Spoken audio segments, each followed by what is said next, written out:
Assalamualaikum warahmatullahi wabarakatuh. Perkenalkan, nama saya Kalista Zaskia Ramadhani dengan NIM 01021382328170. Baiklah, selanjutnya kita akan membahas tentang fixed dan flexible exchange rate.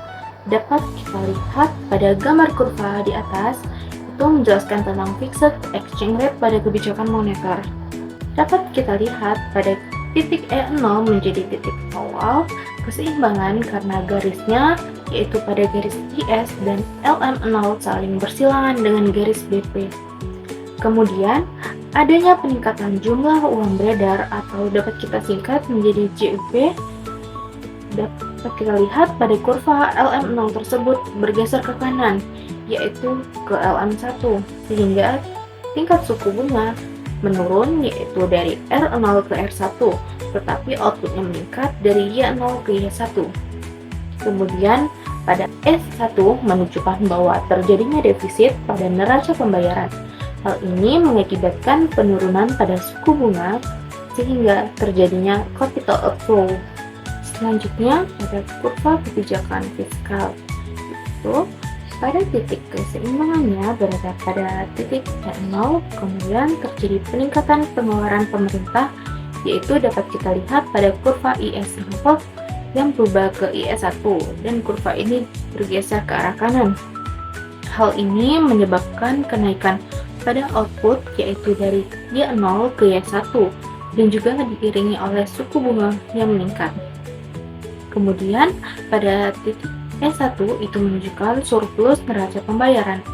Hal ini dikarenakan adanya peningkatan pada suku bunga sehingga menarik masuk modal asing. Selanjutnya kebijakan fiskal kedua. Kondisi keseimbangan pada titik E0 selanjutnya terjadi peningkatan pengeluaran pemerintah. Kemudian output dan juga suku bunga naik, tetapi pada titik E1 tetap berada di bawah kurva E1 dan hal ini menjadi defisit. Dapat kita lihat bahwa kurva BP lebih curam dibandingkan garis LM. Hal ini menandakan bahwa modal sangatlah rendah dan hal ini juga dikarenakan adanya peningkatan suku bunga yang dimana tidak cukup untuk menarik modal masuk, sehingga tetap terjadinya defisit eksternal. Baiklah, selanjutnya kita akan membahas tentang flexible exchange rate. Yang pertama pada kebijakan moneter. Grafik LM0 bergeser ke LM1 menunjukkan peningkatan jumlah uang beredar. Hal ini dikarenakan kurvanya bergeser ke arah sebelah kanan. Kemudian grafik IS yang berubah dari IS0 ke IS1 juga mengalami depresiasi, yaitu pelemahan pada mata uang, sehingga ekspor meningkat dan impor itu menurun. Hal ini menimbulkan permintaan agregat meningkat, sehingga kurva IS juga dapat bergeser ke arah sebelah kanan. Kemudian pada garis BP0 bergeser ke arah BP1, hal ini menunjukkan bahwa nilai tukar menyeimbangkan pasar valuta asing, sehingga BP juga bergeser ke arah sebelah kanan. Selanjutnya kita akan bahas tentang kebijakan fiskal. Dapat kita lihat pada grafik IS itu mengalami peningkatan belanja pemerintah, sehingga dapat menggeser garis IS ke arah kanan yaitu dari IS0 ke IS1. Kemudian pada garis BP terjadi apresiasi yaitu nilai tukar yang menguat, sehingga suku bunga naik dan hal ini juga dapat menyebabkan ekspor menurun sedangkan impornya meningkat. Garis BP bergeser ke arah sebelah kiri. Selanjutnya pada garis IS apresiasi. Nilai tukar memperburuk neraca perdagangan sehingga permintaan menjadi turun sehingga garis IS bergerak ke arah sebelah kiri juga. Sedangkan pada garis LM tidak mengalami perubahan karena tidak adanya kebijakan yang berubah. Baiklah, selanjutnya kita akan membahas rumus nomor 2. BT sama dengan utang pemerintah, YT sama dengan PDB atau produk domestik bruto pada tahun T. BT-1 adalah utang pemerintah pada tahun T dikurang 1 tahun sebelumnya. YT-1 sama dengan PDB atau produk domestik bruto pada tahun sebelumnya. Sama dengan R-K adalah selisih antara tingkat suku bunga real atau R kecil dan pertumbuhan ekonomi real atau G kecil. Jika R lebih besar daripada G, maka rasio utang meningkat. Hal ini karena bunga lebih besar dibandingkan pertumbuhan ekonomi.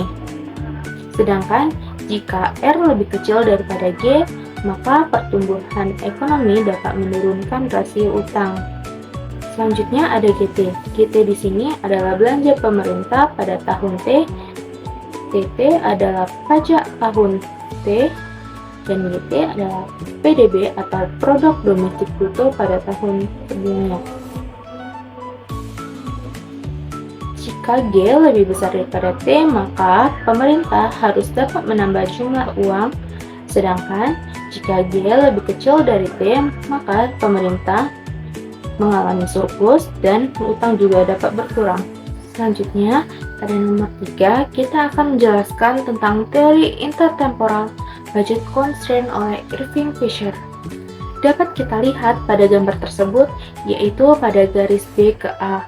Maksudnya di sini yaitu konsumen memilih untuk mengonsumsi lebih sedikit pada periode pertama dan menyimpan sebagian pendapatannya, sehingga tabungannya akan menjadi lebih banyak karena adanya bunga, dan konsumsi mereka pada periode selanjutnya akan bertambah atau meningkat. Kemudian, titik A di sini sebagai titik optimum konsumsi, karena menunjukkan keseimbangan antara konsumsi sekarang dan juga periode selanjutnya. Selanjutnya, pada titik A sampai C menunjukkan di mana konsumen memilih untuk mengonsumsi lebih banyak dari pendapatan saat ini, yaitu dengan cara meminjam. Namun, konsumsi di periode selanjutnya harus dikurangi, karena mereka harus membayar pinjaman pada tahun sebelumnya. Baiklah, pada nomor 4 diketahui bahwa sebuah rental motor di Yogyakarta membeli 1 unit motor seharga 25 juta dengan bunga pinjam per sebesar 8% dan harga di pasar per tahunnya itu meningkat sebesar 5% dan mengalami penyusutan akibat pemakaian sebesar 15%. Yang ditanya itu biaya modal tahunan. Jadi penyelesaiannya sebagai berikut. Ini bunga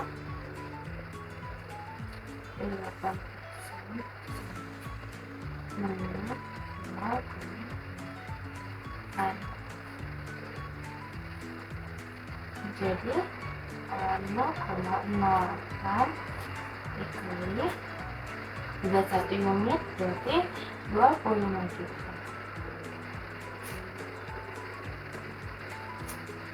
Dengan 2 juta. Kemudian kita mencari harga.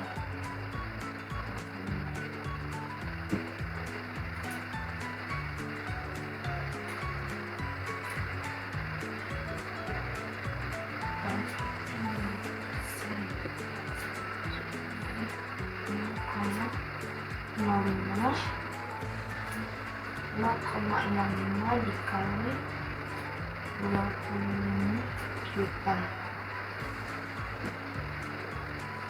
sama dengan 1 juta.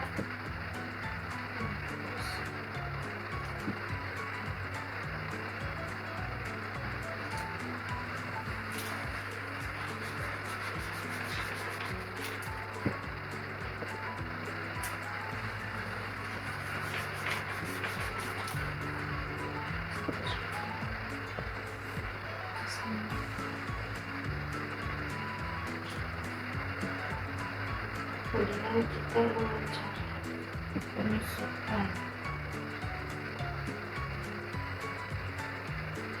15% di 0,15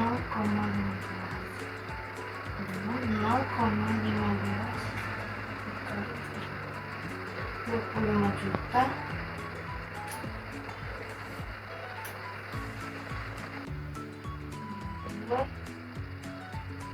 juta 700.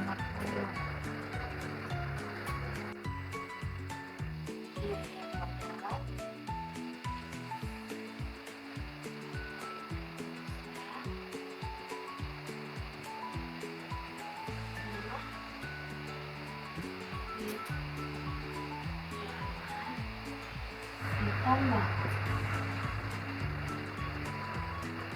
pengusutan dikurang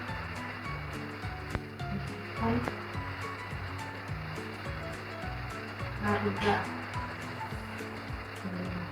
sama sini bunga pinjaman itu sebesar 2 juta tambah 1,5 sebesar 3.700.000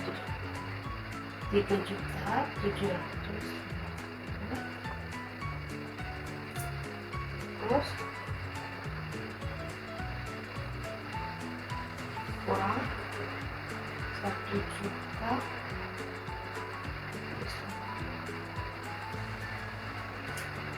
1 juta